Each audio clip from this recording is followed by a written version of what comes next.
Breaking na breaking news mga kababayan. Magandang hapon. Nako po. Kaya pala si Senador Ping Lacson galit na galit po sa Marines na si Gutesa, si Sergeant Orly Gutesa. May history pala ito. Naalala nyo pa ba itong si Nicanor Feldon na tumistigo rin na merong smuggling or merong corruption sa Bureau of Customs, yung anak ni Senator Lacson, dati na palang nagkakabanggaan itong mga Marines at si Lacson. So hanggang ngayon mga kababayan, ito palang dahilan kaya hinaharang ni Lacson itong si Gutesa at si Senador Marcoleta. Meron palang connection ng mga ito sa corruption ngayon. So, pakinggan po natin mga kababayan ang mga pasabog ni Captain Nicanor Feldon sa Senado noon na ginisa po ni Gordon at ni Ping Lacson na ayaw pong ilabas ang katotohanan. So, ngayon, mapagdudugtong natin ang mga nangyayari ngayon. Na itong si Lacson talaga, merong pinagtatakpan. Ito po, panoorin nyo po. Para magmukha kang anghel. Ito ka. Ito ang pamilya mo. Ito yung kinakatakutan nyo kasi nakikita na namin. We will bring you to justice. That's why you want us out. You want us out, but you don't need to do that. I volunteered to get out. I cannot believe you're part of this. Okay lang yung iba'y. Tanggap ko na corrupt sila. But yung Senator Lacson, how can you explain this? Hindi mo to alam? Anong alam mo?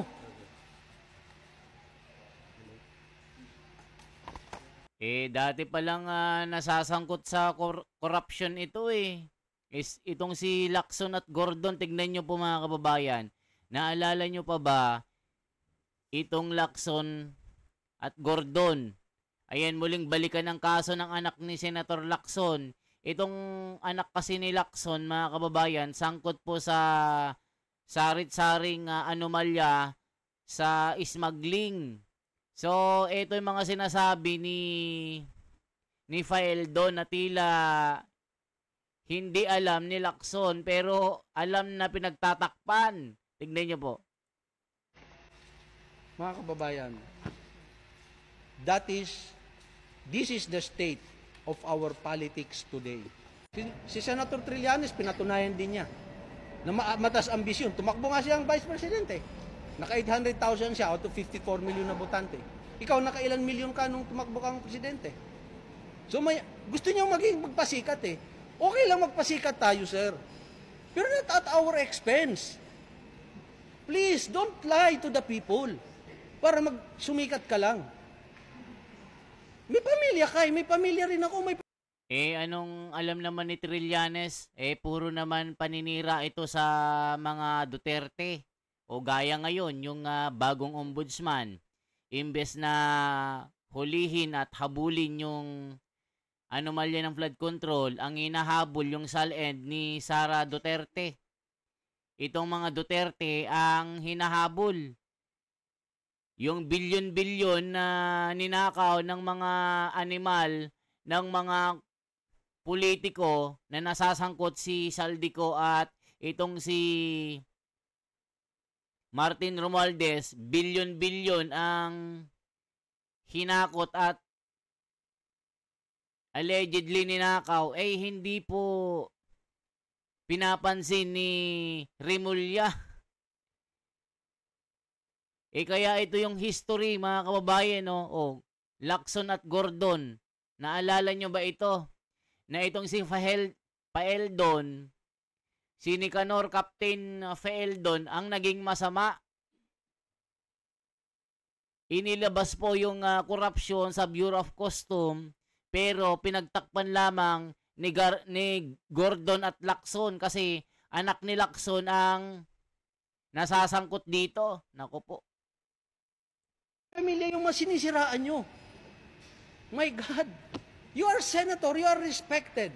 And when you lie, it is your responsibility to make sure that your statement will be investigated and bring to justice everybody. And have the courage to stand up and say, I'm sorry, Commissioner Faeldon, hindi ka pala kurap. I'm sorry, General Icarma, hindi ka kurap. I'm sorry, Deputy Commissioner Gambala, hindi ka kurap. I'm sorry, Director Maestro Campo, hindi ka kurap. I'm sorry, Ebreo, hindi ka kurap. You also have to have that courage. Hindi yung sisiraan mo kami para magmukha kang anghel. Ito ka. Ito ang pamilya mo. Ito yung kinakatakutan nyo kasi nakikita na namin. We will bring you to justice. That's why you want us out. You want us out, but you don't need to do that. I volunteered to get out. I cannot believe you're part of this. Okay lang yung iba eh. Tanggap ko na korap sila. But yung, Senator Lacson, how can you explain this? Hindi mo to alam? Eh, anong alam mo?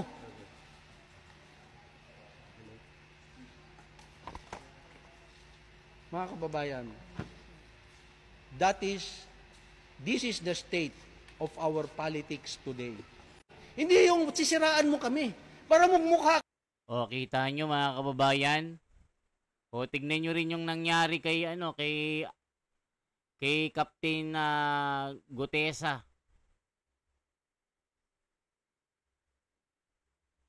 Tignan nyo pong nangyari. Ganito rin ang ginawa ni Lacson. Hinarang po niya, mga kababayan. Ito po, tignan nyo po.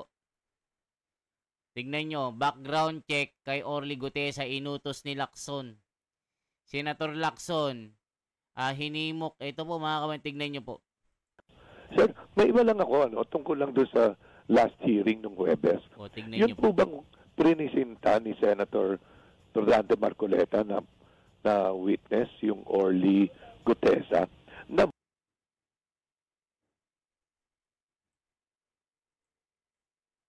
vet muna po ba ito ng komite? O bigla? Wala. Natatol. Hindi ko nga alam na bigla si may pipresente. Maski man lang yung bago magsimula hearing, sana natimbrihan man lang ako, Mr. Chair. Maski pabulong lang, meron ako mamayang witness. Wala namang problema yun eh. Kasi, alam mo, nire-relax ko yung rules. Kung susundin natin talaga yung rules ng komite, nakasaad doon na 3 days before, kailangan meron ng advance copy ng affidavit at meron ng alam na ng mga komite na merong ganong witness na dadalo. Kasi nga, pag ginawa yan ni Senador Marcoleta, haharangin mo. O tignan mo, kaya hindi ka sinabihan kasi hindi ka katiwa-tiwala na Blue Ribbon Chairman Committee. So, ganun din ang ginawa nyo kay Faeldon. Hinarang nyo at ginisa nyo at silang nagmukhang may kasalanan. Yung tunay na may kasalanan, yung anak mo, wala, inarbor mo. Yan ang sinasabi ng taong bayan, mga kababayan, no? Pag nagpanotaryo ka naman, madalas wala yung attorney. Ito yung sinasabi niya, mga kababayan, eh. Meron kami tinatawag na 3-day notice rule. Ako, nirelax ko na ngayon dahil, siyempre, may mga testigo na ayaw naman nilang baka mag-back out eh. Tulad si Alcantara, si Bernardo, yung iba pa, di ba? Kung i-advance mo yung kopya kagad sa mga miyembro ng komite ng kanilang affidavit, pwede ma-preempt eh. Pwede sila. Mga kababayan, itong sinasabi ni Lacson na hindi nagsabi si Marcoleta, sinagot na ni Marcoleta ito, sinabihan siya before na tumayo yung witness. Alam niyo po ang katotohanan dito. So yan si Faeldon, ito tignan niyo mga kababayan, no. Manila RTC, ito tignan niyo. Manila RTC, mga kabrigada, tiniyak na makakatulong sa pagresolba sa controversial affidavit ng surprise witness na si Gutesa. Ayon yan kay Senate President Pro Tempore Panfilo Lacson. Brigada Ann Cortez, ibrigada mo! Brigada! O, tignan nyo po mga kababayan, ultimo yung witness na si Gutesa ay hinaharang. Binabalikan lang po natin yung mga nangyayari mga kababayan. Kaya meron pong history itong si Lacson na talagang hinaharang yung mga witness na galing mga Marines. Naku po. Kaya galit na galit po si Faeldon kay Lacson. Yan po yung katotohanan, mga kababayan. Ito po si Faeldon sa hearing, mga kababayan, no. Pakinggan nyo po ito. Ito po, pakinggan nyo po si Faeldon. Ayan, no. Nakipagsagutan sa Senado. I attend here so that I am the most interested person to ferret out the truth, which you're so far from seeking, Your Honor. Which so far you have avoided. Do not tell me you're here. You have avoided. I have not avoided. Your last hearing was October 4, Your Honor. You want to debate with me? I'm just telling you. In September 11. Is it not true that you avoided it? In September 11, when we had the meeting, I told you in our meeting, dyan sa baba, September 11, that I will continue to answer all your questions in affidavit form. Until today, after 5 months, not a single question pinadala mo sa akin. And who are you? If you're interested about the truth, you have asked me those questions, I will always answer them in affidavit. And you've been telling the public that I do not want to participate. Be ready to take this man. I attend here so that... So yan yung si Faeldon, mga kababayan. Nagbulgar po ito ng mga anomalya sa Bureau of Custom, kaso ginisya lang ng mga buhaya na senador. Nandyan po si Lacson, kaya galit po siya sa mga Marines na pating anak niya kasangkot pala dito sa smuggling na ito, mga kababayan, di ba? Yan yung katotohanan niyo. Ito po, tignan niyo po. Matapang po ito eh. Nakipaglaban sa korupsyon na kinasangkutan ni Lacson. Ito po. I attend here so that I am the most interested person to ferret out the truth. Ayan, may music kasi. Nakipaglaban sa korupsyon na kinasasangkutan ni Lacson. Walang takot na nakipagsagutan sa mga senador. Ito po si Faeldon. Isang Marines po ito.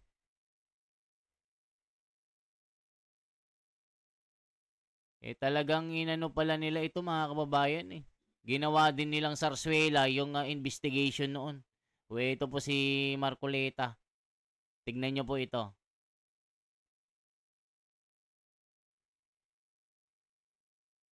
Talagang ginawa din nilang Sarsuela eh. 'Di ba? Maaano lang talaga kayo eh. Na ginagawa nilang ito tignan. Ilang yung iba eh. Tanggap ko na corrupt sila, but yung Senator Lacson. How can you explain this? Hindi mo to alam? Do not tell me you're here. You have avoided. I have not avoided. Your last hearing was October 4, Your Honor. You want to debate with me? I'm just telling you. So yan, mga kababayan, nakita nyo po yan, no? Tatlo po yan na Marines. Si Gutesa, si Kirubin, at saka si Faeldon. Ang lulupit ng mga ito, matatapang pala ito, mga kababayan. Talagang In September 11. Is it not true that you avoided it? In September 11, when we had the meeting, I told you in our meeting, dyan sa baba, September 11, that I... Ayan, no? Salute sa inyo, mga Philippine Marines. May integridad at paninindigan. Lacson is corruption. Nako po, grabe mga komento. So ang sabi ni Congressman Evise noon, since... So yan yung mga balita dito. Nako po. Talagang ginawa nilang Sarsuela talaga ito. Hindi nila nilabas talaga yung tunay na totoo. Ang naging masama, yung mga witness pa. Nako po, mga kababayan. Manggigigil na lang kayo, ano? Gustuhin kong intayin ang magiging hatol ng Korte Suprema sa issue. Hindi ho natin kahit magdamag po tayo rito, hindi ho magbabago ang paningin nyo at hindi ho magbabago ang paningin ko. Andito rin yung Madam Chair, if yes, Senator Bato, please. I just would like to remind the Secretary of Justice that we are not here to determine kung sinong tama, kayo ang tama or kami ang tama. We are here para malaman yung katotohanan. Because somewhere along the way, alam namin may nagsisinungaling. Kaya gusto namin malaman kung anong tama. Hindi po kami nagsasabi na tama kami. Tama si Justice Ascuna, tama po kayo. Yung katotohanan lang po ang ating kinukuha dito. So gustuhin kong intayin Ito yung ano mga kababayan, yung hinuli nila si PRRD na hindi dumaan po sa Korte Suprema at illegal na hinuli nila si PRRD na ginamit po nila itong si Remulla, si General Torre, 'di ba? Tignan nyo, nasa ICC na si PRRD. Walang due process of law. Hinuli nila. O, di ba mga kababayan? Tapos ngayon, si Remulla, ang hinahabol si Sara Duterte para hindi manalo sa 2028 kasi siya pa rin yung pinakamalakas na contender mga kababayan eh. Tignan nyo po, Remulla to BP Sara. Ito yung hinahabol niya si Sara mga kababayan eh. Gusto niya talagang habulin eh. Ito po. Marahil, andyan na yan eh. Actually, nandiyan na naman sa ombudsman ang mga report na yan. At bubuklatin natin. Pag-aaralan at tatanungin natin yung mga may hawak doon ngayon. Mga may hawak at yung may tungkulin na hawakan ng mga kasong yon bago tayo dumating. Marahil, andyan na yan eh. Actually, nandiyan na naman sa ombudsman ang mga report na yan. At bubuklatin natin. Pag-aaralan at tatanungin natin yung mga may hawak doon ngayon. Mga may hawak at yung may tungkulin na hawakan ng mga kasong yon bago tayo. O yan mga kababayan, yung tanong, bakit di mo yung flood control ang investigahan mo? At sa mga sangkot doon, ba't inuuna mo si BP Sara? O, di ba halatado mga kababayan? Yan si Remulla, ginagamit po nila para gurgurin si Sara Duterte. Ito po tignan nyo mga kababayan. Ito, tignan nyo po. So, VP Sara, may coordination na ba yung OVP? I think tomorrow naman yan eh. Tomorrow ang PI niya. I hope she attends. Kasi karapatan niya, it's her right eh. Dapat lang talaga yung right niya, gamitin niya. Karapatan niya. Pero sir, sa procedure, pwedeng hindi siya umaten? Pwede hindi siya umaten. Pwede naman. So talagang mga kababayan, hinahabol niya si Sara Duterte dito. Talagang wala siyang bukang bibig, kundi talagang Sara Duterte ang gusto niyang harangin, hindi si Saldico at saka si Martin. Hindi na tayo makikipag-usap sa kanila. Hindi natin sila kailangan sa ating bansa. Hindi natin sila gustong pumunta rito. At wag silang pupunta rito. Sapagkat ang gagawin nila ay usurpation of authority ng Philippine government. Magkakaproblema tayong lahat. Pag ginawa nila yan, they'll be violating our law.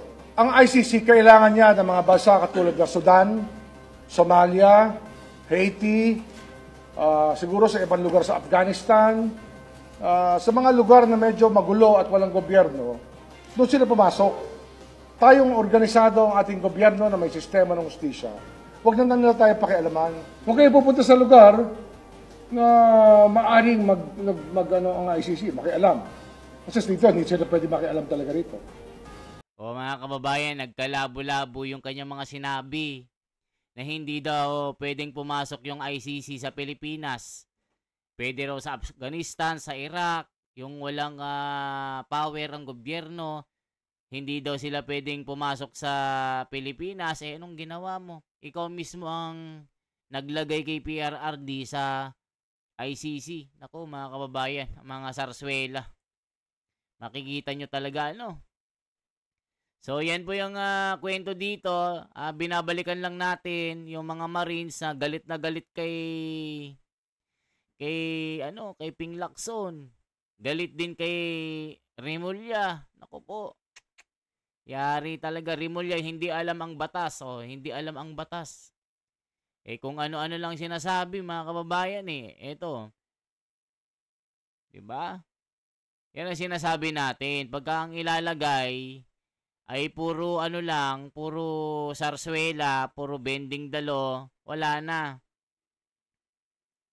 Tignan nyo po itong isa. Okay, dapat na siya sumipot at mag-oath at magsalita at mag-explika kasi lahat ng mga opisyalis niya, siya lang yata may alam kung ano nangyari dyan sa mga pondo Kaya dapat siya na mag-explika. Huwag na lang. Dapat ikaw din ang mag-explain sa nangyari sa flood control. Mga kababayan, di ba? Silang may hawak ng pondo O ang nangyari ngayon, itinuturo si Martin Romualdez na isa sa pinaka-big boss dito ni Gutesa. Ngayon wala na. Tinigil na yung Blue Ribbon Committee.